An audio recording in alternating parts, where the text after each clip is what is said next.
ఇచ్చే ప్రాజెక్టు, అద్భుతమైన ప్రాజెక్టు, 40 టీఎంసీలు ఉన్న ప్రాజెక్టు, సామర్థ్యం ఉన్న ప్రాజెక్టు. అంతటి ప్రాజెక్టు రాజశేఖర రెడ్డి గారు ఉండంగానే దాదాపు 60% పనులు పూర్తి చేసిన ప్రాజెక్టు. కానీ తర్వాత వచ్చిన ప్రభుత్వాలు దాన్ని పట్టించుకోకపోవడం వల్లనే ఈరోజు ఆ ప్రాజెక్టు పూర్తి కాలేదు. వైసీపీ ప్రభుత్వము, వైసీపీ పార్టీ అధికారంలోకి రాకముందు మేము ఈ ప్రాజెక్టును పూర్తి చేస్తామని మాటిచ్చి కూడా జనాలకు 5 సంవత్సరాలు అవుతున్నా కూడా ఈ ప్రాజెక్టును కనీసం తట్టడు మట్టి ఎత్తిపోసిన పాపాన పోలేదు. మరి రాజశేఖర రెడ్డి గారి వారసులు మీరు ఎలా అవుతారో జనాలు ఆర్ వండరింగ్.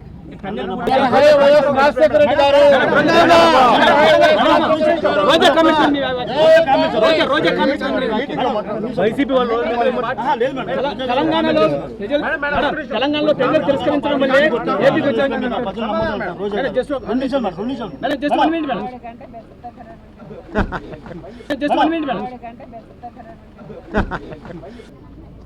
ఈ ప్రాజెక్టు రాజశేఖర రెడ్డి గారు జలయజ్ఞంలో భాగంగా తలంచిన ప్రాజెక్టు.